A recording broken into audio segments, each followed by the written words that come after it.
안녕하세요. 저는 지방에 살고 있는 30대 여성입니다. 평소 사연을 듣기만 하다가 직접 제 사연을 소개하려고 하니 조금 떨려오는데요. 큰 용기를 내서 보내보는 사연이니 끝까지 함께 해주세요. 저는 남편과 소개팅 자리에서 처음 만났었어요. 생글생글 웃는 얼굴에 다정다감한 말투가 참 마음에 들었죠. 남편 역시 저를 마음에 들어했고 그렇게 저흰 뜨거운 연애를 했었죠. 결혼은 당연한 수순처럼 연애 2년 만에 식을 잡았어요. 결혼하고 나니 남편은 제 생각보다 더욱 다정한 사람이더라고요. 평소 생리통이 심한 저를 위해 날짜를 체크하며 약을 먼저 준비해주는 것은 물론이고 기념이 아닌 날에도 이런저런 이유를 대며 데이트 신청을 하기도 했어요. 거기에다 퇴근길엔 가끔 제 생각이 났다며 꽃을 사오기도 했고요. 이런 남편의 단점을 굳이 뽑으라고 한다면 회사 일이 너무 바쁜 것이었어요. 여보, 이번 출장은 얼마나 걸려? 이번엔 1박 2일. 미안해, 자주 혼자 있게 해서. 아니야, 일이 바쁜 걸 어쩌겠어. 운전 조심하고 술 너무 많이 먹지 말고. 알겠지?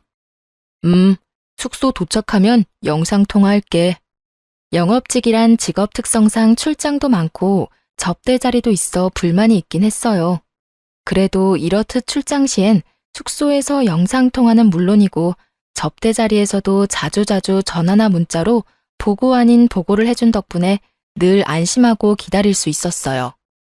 거기에다 평소에 워낙 잘하니 이쯤이야 대수롭지 않게 넘길 수 있는 문제가 되더라고요. 이런 저의 결혼 생활에 문제가 있다면 시댁이었어요. 결혼한 지 3년이 다 되어 가는데도 임신 소식이 전혀 없다는 것이 문제였죠. 시댁의 임신 압박 스트레스는 생각보다 더 힘들었고 결국 전 결혼 2년 차에 회사를 그만두고 본격적인 임신 준비를 위해 집에서 쉬기로 했죠. 그런데 집에서 쉬기 시작하니 더욱 시댁에서 저를 못 살게 굴더라고요. 왜 다들 아시죠? 뻑하면 시댁으로 불러 온갖 스트레스 덩어리를 주는 그런 시집살이. 저도 별반 다르지 않았어요. 처음엔 임신 압박으로 시작된 시집살이는 점점 갖은 트집을 잡으며 이유 없는 시집살이가 되어가고 있었어요. 전 이때껏 받아본 적 없는 스트레스에 시달리게 되었고 그런 상황에 견딜 수 없었던 저는 결국 남편이 극구 반대하던 병원 이야기를 다시 꺼내게 되었어요. 여보, 우리 아무래도 병원에 가보는 게 좋을 것 같아. 또 그 이야기야? 난 그렇게까지 당신 고생시켜서 아기 가지고 싶지 않다니까. 그냥 기다리다 보면 자연스럽게 생기겠지. 조금만 더 기다려보자, 응? 남편은 여전히 싫다고 했고 결국 진짜 이유를 남편에게 말하게 되었죠. 그게 사실은 나 요즘 어머님 때문에 조금 힘들어서 그래. 거의 날마다 시댁으로 불러서 임신 가지고 뭐라고 하시기도 하고 요즘엔 온갖 트집이란 트집은 다 잡으셔. 지난번엔 내 표정이 우중충해서 오던 아기도 도망간다고 말하셨다고. 뭐? 그게 정말이야? 그래서 너무 힘들어. 그러니까 우리 병원 가자. 뭐라도 해보자, 응? 진작 나한테 말하지 그랬어. 우리 집은 내가 잘 해결할 테니까 병원은 좀 더 생각해보자. 다시 한번 말하지만 당신 힘들게 고생시켜가면서까지 아기 가지고 싶지 않아서 그래. 그러니까 조금만 더 기다려보자.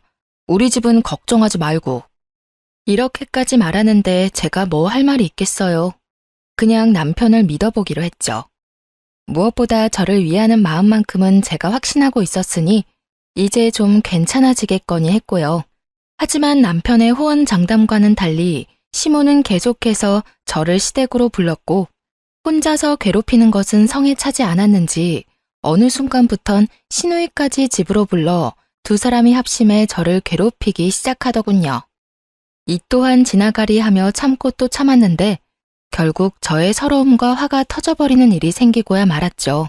그날은 시모에게 전화가 와 미역국과 갈비찜을 먹고 싶으니 재료를 좀 사오라고 하더라고요.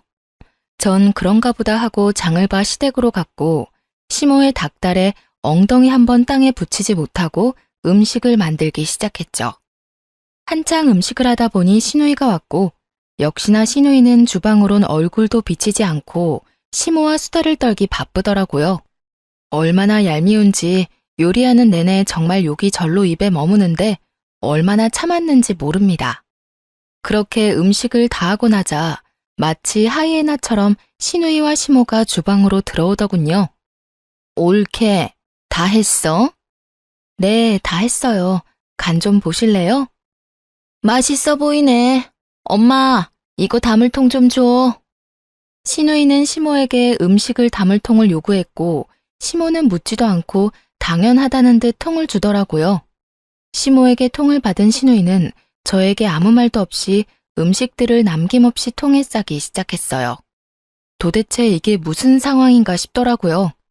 제가 기껏 다 한 음식을 한 번 물어보지도 않고 당연하다는 듯이 통에 다 담아버리는 시누이와 그런 시누이에게 더 필요한 건 없냐고 하는 시모. 전 끓어오르는 화를 누르며 두 사람에게 물어봤어요.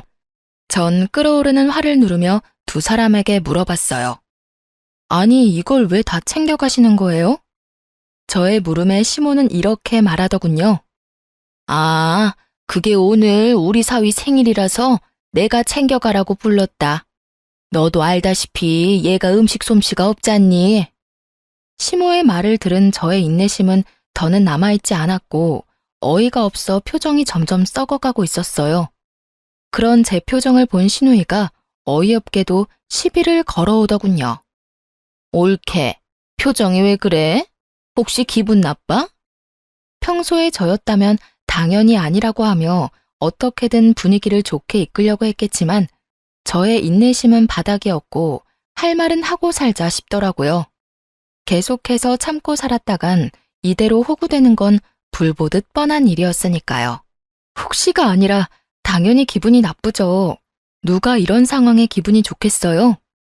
예상치 못한 저의 대답에 시누이는 당황한 기색을 내비치며 입을 다물어 버렸고 그런 시누이를 대신해 시모가 저를 나무라기 시작하더군요.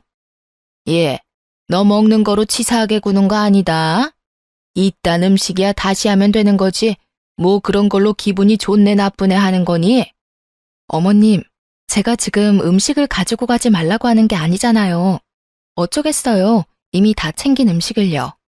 가지고 가는 건 가지고 가는 거고 형님이 기분 나쁘냐고 물어서 저는 그저 솔직한 제 심정을 말한 것뿐이에요.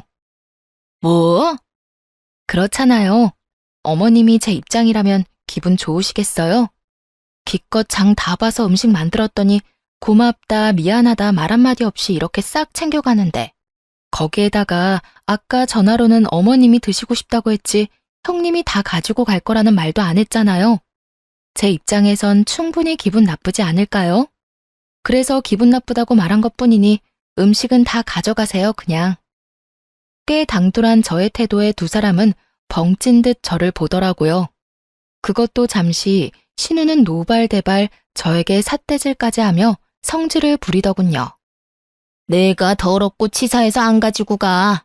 옳게, 그러는 거 아니다 진짜. 이깟 음식이 뭐라고 어른들한테 눈 부릅뜨고 기분 나쁜 티나 팍팍 내고. 그래서 정말로 가지고 가지 않았을까요? 그럴 리가요. 큰 소리치며 화를 내던 시누이는 제가 화장실을 잠시 간 사이 그 많던 음식을 국물 한 방울 남기지 않고 싹 챙겨갔더군요.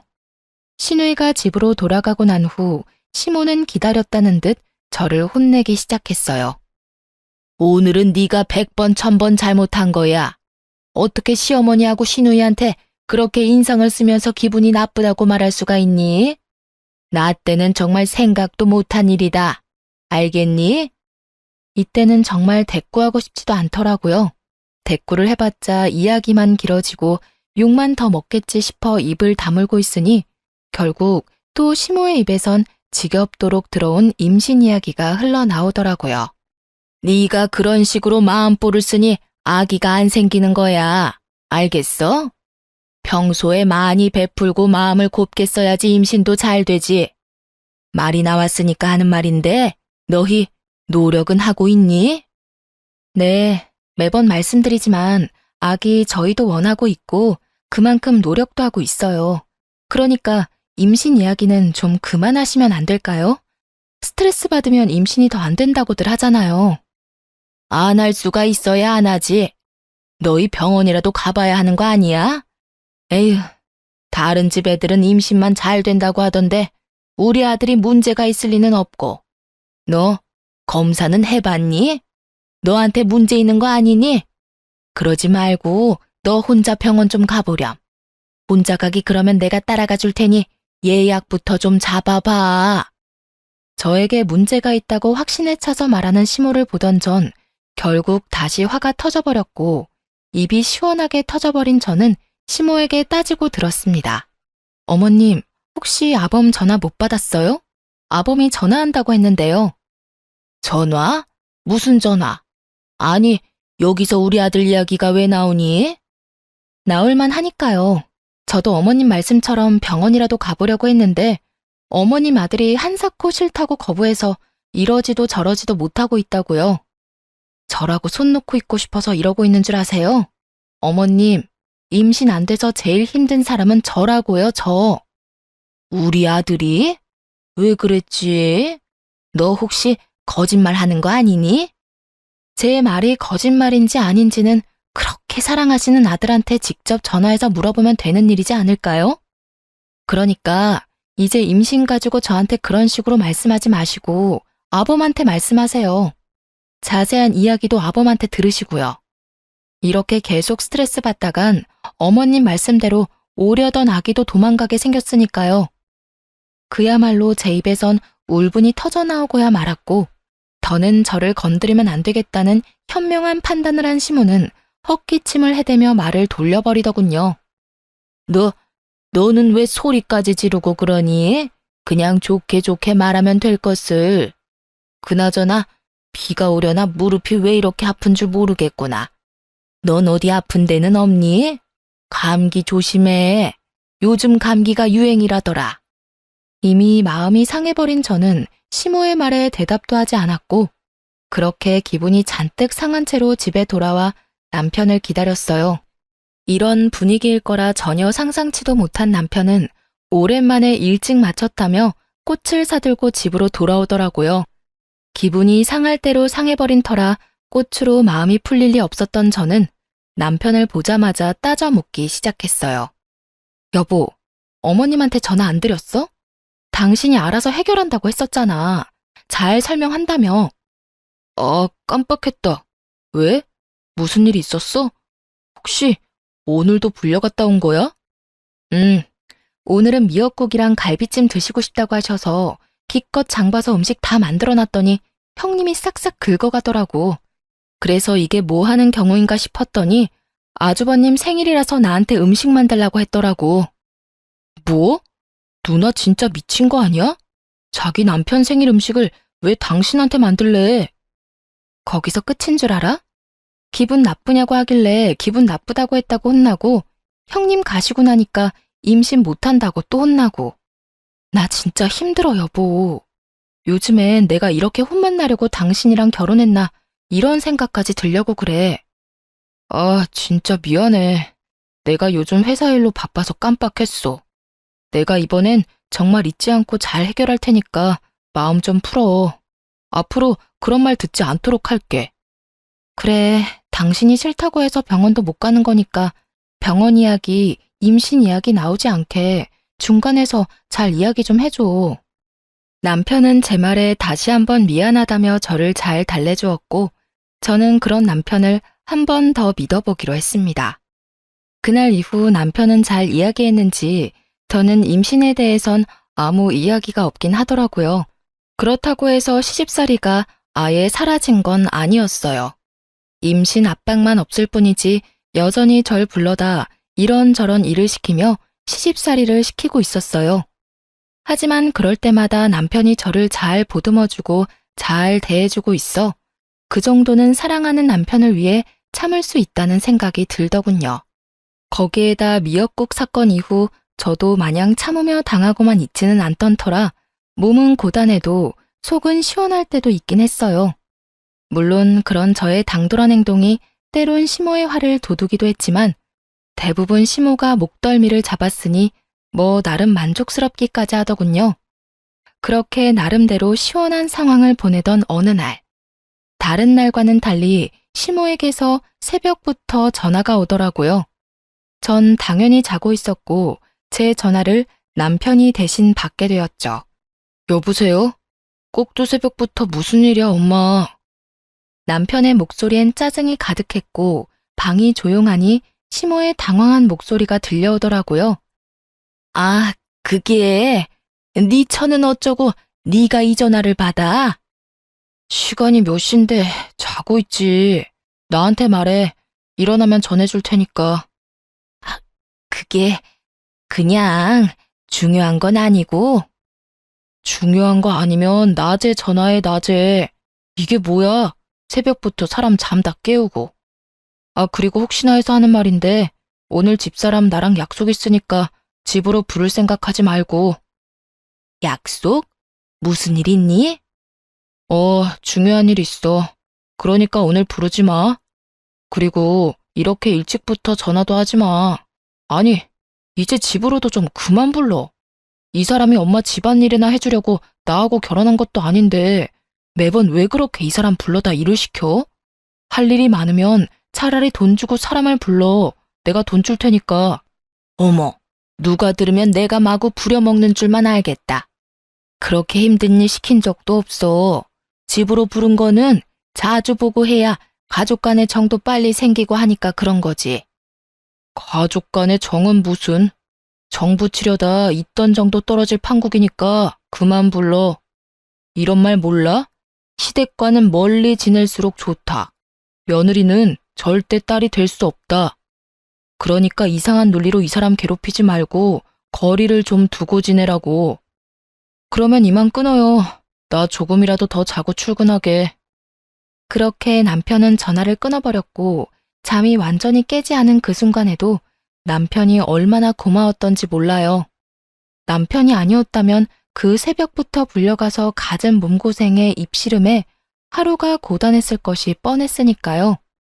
어쨌든 남편 덕분에 시댁을 가지 않아도 됐던 저는 간만에 늦잠까지 자고 일어나 상쾌한 기분으로 남편 회사로 찾아가기로 했어요. 남편과 밖에서 점심을 먹은 지도 오래된 것 같기도 했고 무엇보다 남편을 깜짝 놀라게 해주고 싶기도 했으니까요. 그래서 오랜만에 화장도 하고 가장 아끼는 옷을 입고선 남편의 회사로 향했죠. 그런데 그런 저의 발걸음이 제 인생을 송두리째 바꿔버리고 말았습니다. 남편의 회사로 향하는 길, 저는 혹시나 하는 마음에 남편에게 전화를 걸어보았지만 남편은 전화를 받지 않더라고요. 불안한 마음이 들긴 했지만 아침까지만 해도 외근을 나갔다는 말이 없기도 했고 늘 외근을 나갈 때면 연락을 해줬던 터라 그냥 남편의 회사로 계속 향했죠. 이윽고 남편의 회사 앞에 도착했고 전 다시 한번 남편에게 전화를 걸었어요. 남편은 전화를 받지 않고 있었고 아무래도 바쁜 것 같아 돌아서려는 순간 남편이 회사에서 급히 나오고 있더라고요. 그 순간에도 저는 남편에게 거는 전화를 끊지 않고 있었는데 남편은 휴대전화를 확인하고도 전화를 받지 않고 그냥 주머니에 넣어버린 채 발걸음을 재촉하며 어디론가 가고 있더군요. 저는 남편의 뒤를 필사적으로 뒤쫓고 있었고 바쁘게 걷던 남편은 이윽고 어느 차에 빠르게 올라타더군요. 남편이 탄 차가 출발하는 그 짧은 찰나에 전 보고야 말았어요. 운전을 하던 사람은 여자였고 환하게 웃고 있는 그 여자와 남편은 그 찰나의 순간 포옹을 나눈 후 손을 맞잡는 모습을요. 워낙 순식간에 그리고 너무나도 충격적인 광경에 도저히 뒤쫓을 생각조차 못한 채 그 자리에서 굳어버렸어요. 제가 그렇게 굳어있는 사이 두 사람이 탄 차는 제 시야에서 사라지고 없더군요. 아무리 생각해도 믿기지 않았어요. 제 두 눈으로 확인했지만 믿고 싶지 않았죠.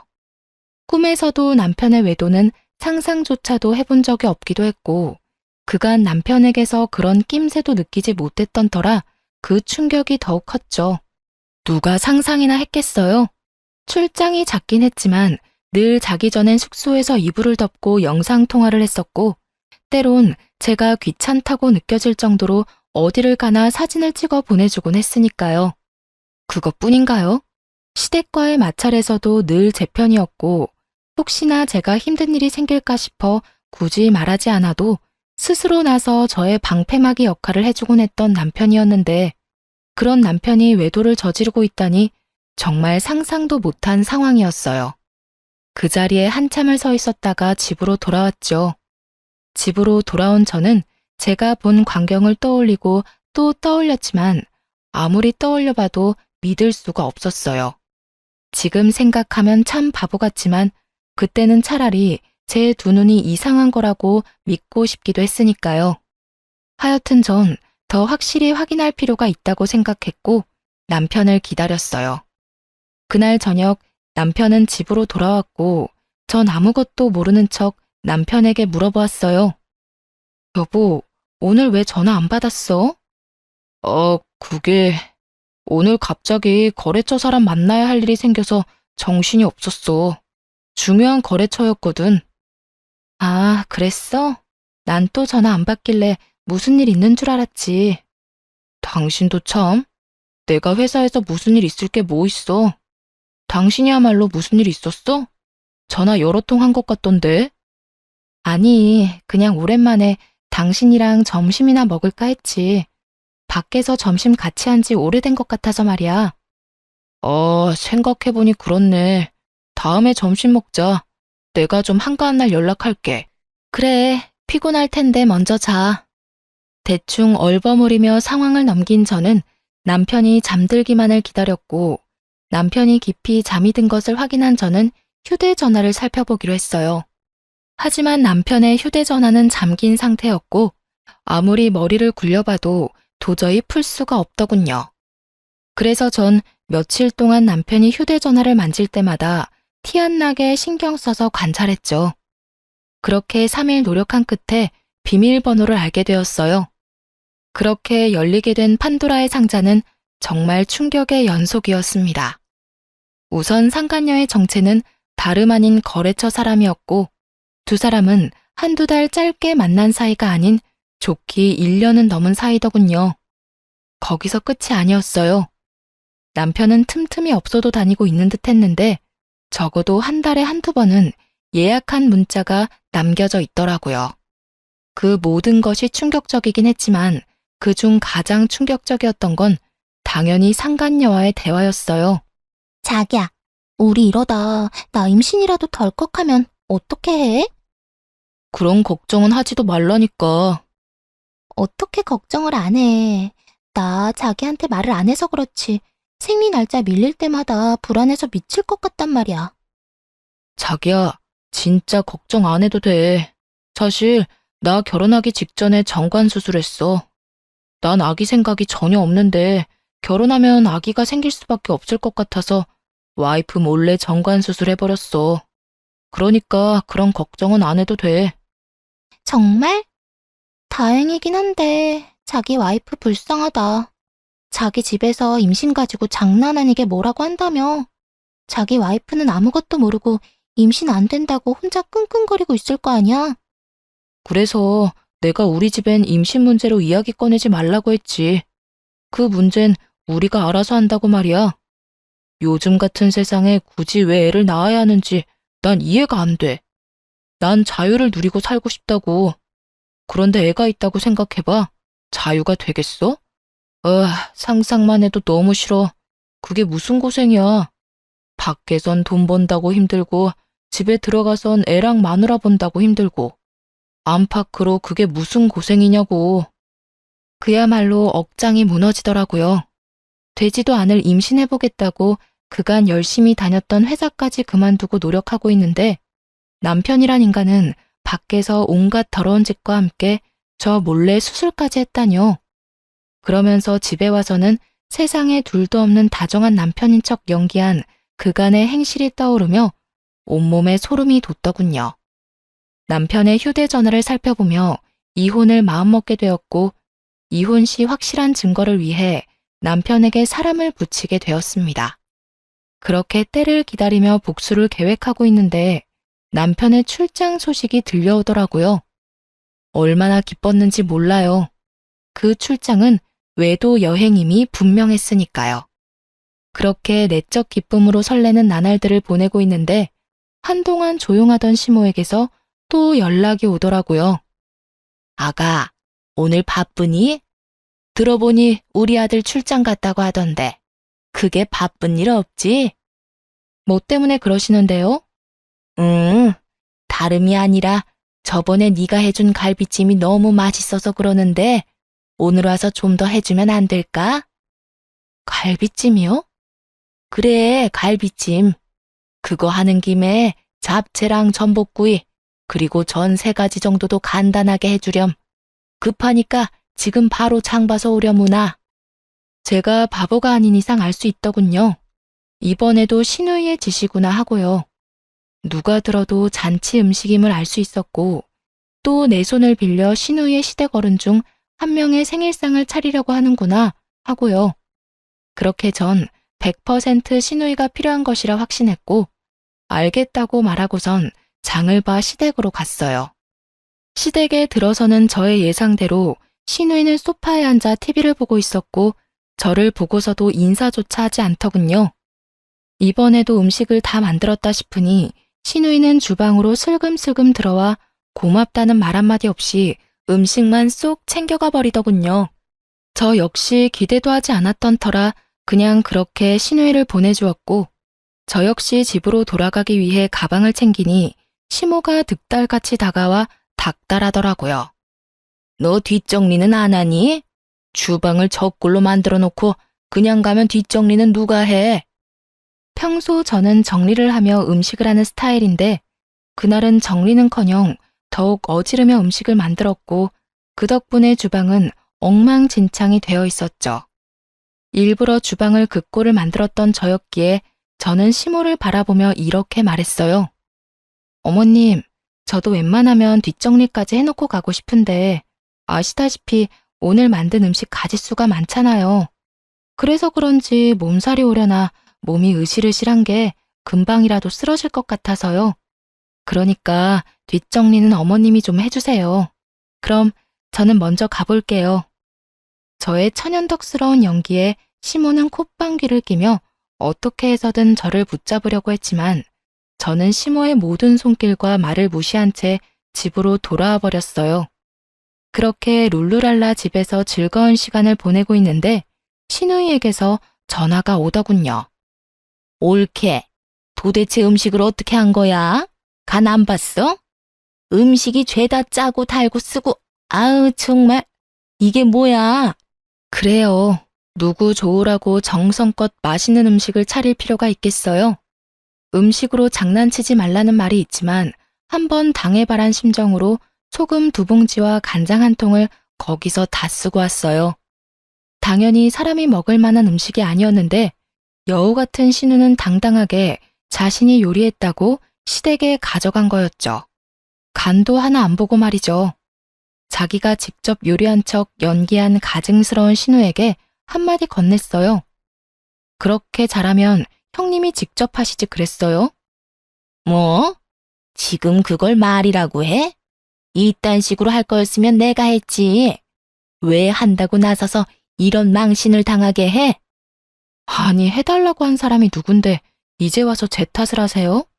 저는요, 해달라고 해서 해준 것뿐이지 맛있게 한다는 말은 한 적이 없다고요.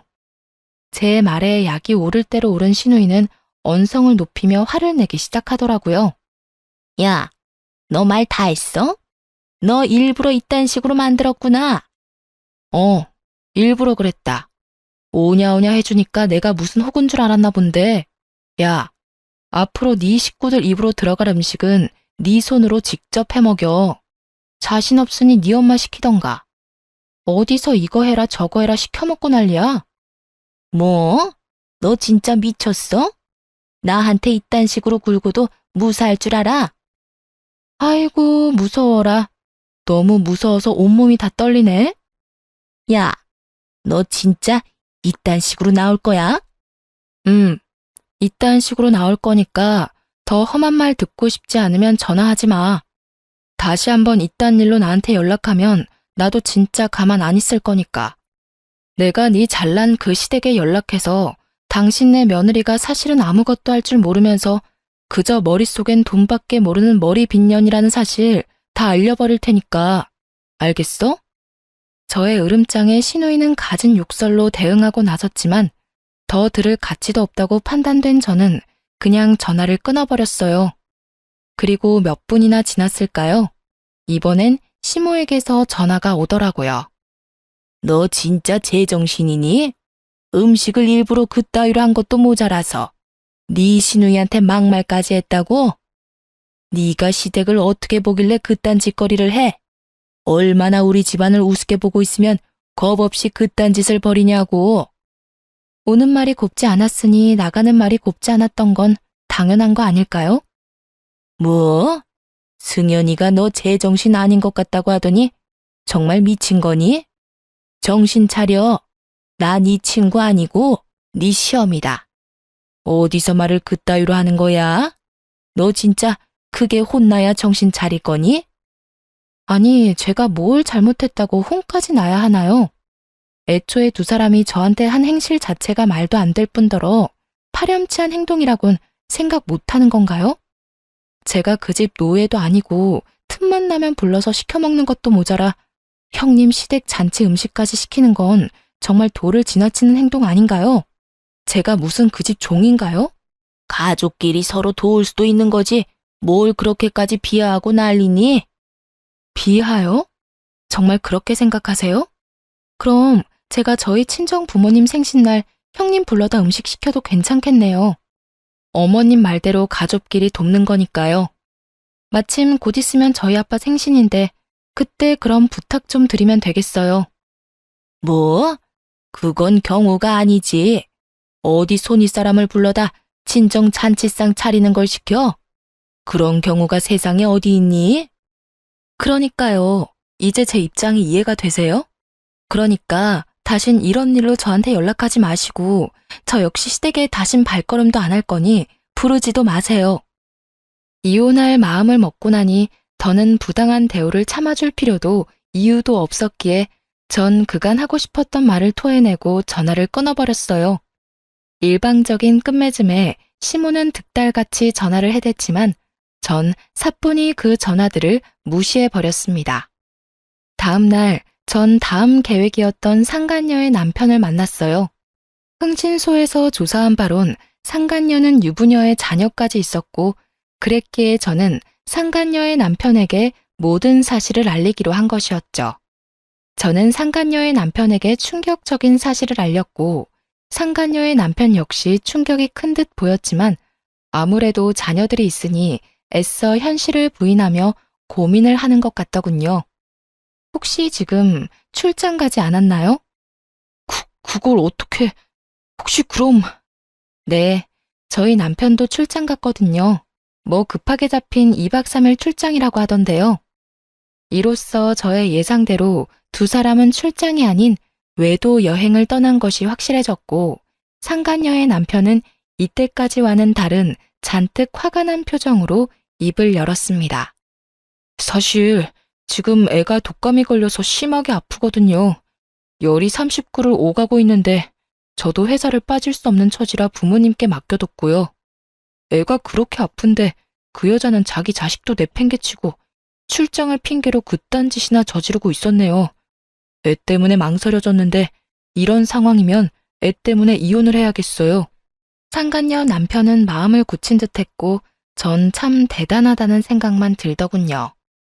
남자가 얼마나 좋았으면 배 아파서 낳은 제 새끼가 열이 39도라는데 그런 새끼를 내팽개치고 외도 여행을 떠날 수 있나 싶어서요. 참 대단한 사랑이다 싶더군요.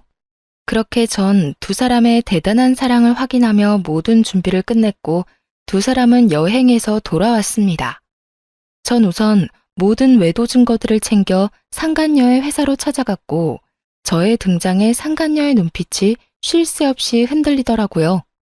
전 망설이지 않고 당황한 상간녀에게 다가가 동료들이 다 보는 앞에서 추악한 모습이 찍힌 사진들을 내밀며 말했어요. 좋았니? 남의 남편이랑 시시덕거리면서 만나고 다니니까 좋았냐고. 그게... 일단 나가서 이야기해요. 상간녀는 저의 팔을 잡아 끌었고 전 그런 상간녀의 손길을 뿌리치며 소리를 질렀어요. 나가긴 뭘 나가. 여기 구경꾼도 많고 좋은데. 제발 나가서 이야기하면 안 될까요? 되겠니? 왜? 남의 남편이랑 출장 핑계대고 제주도 여행이나 다닐 때는 이런 상황이 올 거라 생각도 못했어? 2박 3일 외도 여행이라 행복했겠더라. 그런데 제주도까지 갔는데 2박 3일은 너무 짧지 않았니? 왜? 한 일주일은 있다가 오지 그랬어. 아픈 애까지 내팽개치고 여행 갔으면 그 정도는 있다 왔어야 하지 않나? 제 말에 상간녀는 깜짝 놀라며 저를 잡아 끌었고 동료들은 경악을 금치 못하고 있더라고요. 상황이 그렇게 되자 상간녀는 도리어 흥분을 하며 저를 더욱 거칠게 잡아 끌었고 전 그런 상간녀의 손을 뿌리치고 뺨을 때려버렸습니다. 손대지 마. 어디 더럽게 자꾸 잡아 끌어? 저에게 한 대 맞은 상간녀는 눈이 돌아버린 듯 노발대발하며 저에게 달려들더라고요. 네가 뭔데 날 때려? 네가 도대체 뭔데 날 때리냐고. 남편 간수 못한 네가 잘못이지 내가 뭘 잘못했다고 날 때려? 상간녀의 입에선 쓰레기 같은 말들이 쏟아지고 있었고 전 더는 대화라는 걸 할 가치를 못 느끼겠더라고요. 이미 충분히 뜻하던 바를 이루었다는 생각이 들기도 했고요. 그래서 전 마지막 말을 해주고선 집으로 돌아왔습니다. 그렇게 당당하다니 변호사나 잘 선임해. 나 너한테 상간녀 소송 걸 거거든. 증거 충분하고 잘 알다시피 나 시간도 많아. 내가 어떻게 해서든 네 눈에서 피눈물 나게 해줄 테니까 각오 단단히 하고 법원에서 보자. 상간녀의 표정은 끝까지 당당했고 전 그런 상간녀를 뒤로 한 채 집으로 돌아왔어요. 집으로 와 화를 삭히고 있으니 남편 역시 상간녀의 남편에게 호되게 당했는지 엉망이 된 꼴로 집으로 들어오더라고요. 남편은 오는 길에 상간녀에게 모든 사실을 들었는지 저를 보자마자 무릎 꿇고 앉아 손이 발이 되게 빌기 시작하더군요. 여보, 내 말을 좀 들어봐. 정말 그런 게 아니라 순간적인 실수로 잠깐 만났던 것뿐이야. 이번에 제주도 간 것도 정말 마지막으로 마음 정리도 할 겸해서 마지막 여행 간 거였어. 정말이야. 내 말 좀 믿어줘. 정말 기가 다 차더라고요. 마지막 여행이라고 떠난 사람들이 사진마다 어쩌면 그렇게 행복하게 웃고 있을 수가 있는 것인지, 변명을 해도 좀 성의 있게 할 순 없는 것인지, 저를 얼마나 우습게 봤으면 저런 말도 안 되는 변명을 할 수 있나 싶더군요. 하긴 바람 피운 놈 입에서 나오는 변명이라 해봤자 뻔하겠지만요. 마지막 여행 좋아하시네. 입이 귀에 걸렸던데 그게 마지막 여행이야? 그리고 그게 마지막 여행이라고 한들 무슨 소용인데? 마지막이라고 하면 1년 넘게 바람 피운 게 없어져? 없던 일이라도 돼? 변명이라고 하는 말이 마지막 여행? 참 성의가 느껴져서 눈물이 다 나려고 한다. 여보, 정말 마지막이었어. 나 정말 당신 사랑하는 거 알잖아. 내가 당신한테 정말 진심으로 잘한 거 당신이 더 잘 알잖아. 그런 인간이 나 몰래 정관수술이나 했어? 내가 그렇게 임신 때문에 마음고생하는 거 뻔히 아는 사람이 당신이 그러고도 사람이야? 그걸 당신이 어떻게... 정말 미안해. 당신을 너무 사랑해서 결혼은 하고 싶었는데 아기는 자신이 없었어. 요즘 자식 하나 키우는데 돈도 많이 들기도 하고 아무래도 아기 낳고 나면 많이 싸운다고들 하니까 그냥 우리 두 사람 즐기면서 살고 싶었어. 남편의 마지막 말에 참지 못하고 뺨을 날려버렸어요. 우리 두 사람이라니 정말 너무 화나서 손이 벌벌 떨리더라고요. 우리 두 사람? 너 진짜 웃긴다. 딴 년하고 즐길 거 다 즐기려고 묶은 주제. 뭐? 우리 둘이 즐겨? 그럼 왜 몰래 묶었어?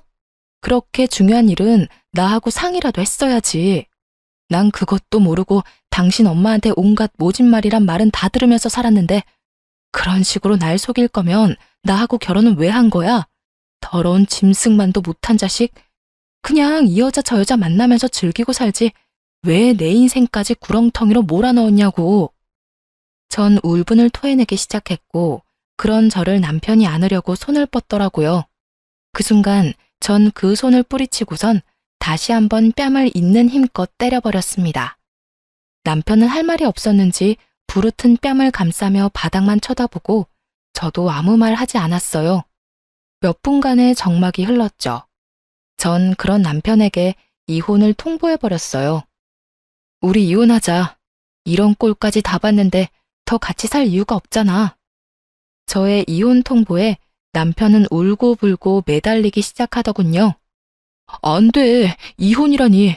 내가 당신 없이 어떻게 살아. 이혼은 절대로 안 돼. 당신이 나 한 번만 용서해줘. 내가 앞으로 지금보다 더 당신 위하면서 살게. 더 노력하면서 당신만을 위해서 살게. 그러니까 이혼은 하지 말자. 응? 밖에서 이 여자 저 여자 다 만나놓고 나 없이 못 산다는 말이 나와 지금? 넌 정말 양심이란 게 없구나. 하긴 양심이 있었으면 그딴 짓은 안 하고 다녔겠지. 네 집안 사람들이나 너나 참 양심 없는 건 매 한 가지구나. 내가 다 미안해. 당신 말이 다 맞아. 난 당신이 무슨 말을 어떻게 하든지 간에 다 인정하고 용서를 빌 거야. 그러니까 이혼은 하지 말자. 나 정말 당신 없이는 안 돼. 정말 남편의 눈에서 흐르는 눈물을 보고 있자니 온몸에 벌레가 다 기어다니는 기분이 들며 같은 자리에 있고 싶지도 않더라고요.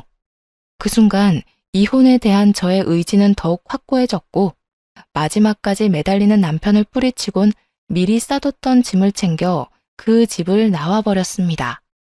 그렇게 이혼 소송과 상간녀 소송을 진행했어요. 생각보다 절차가 많아 고단했지만 증거가 너무 확실해서 제가 원하는 결과를 얻고 끝이 났습니다.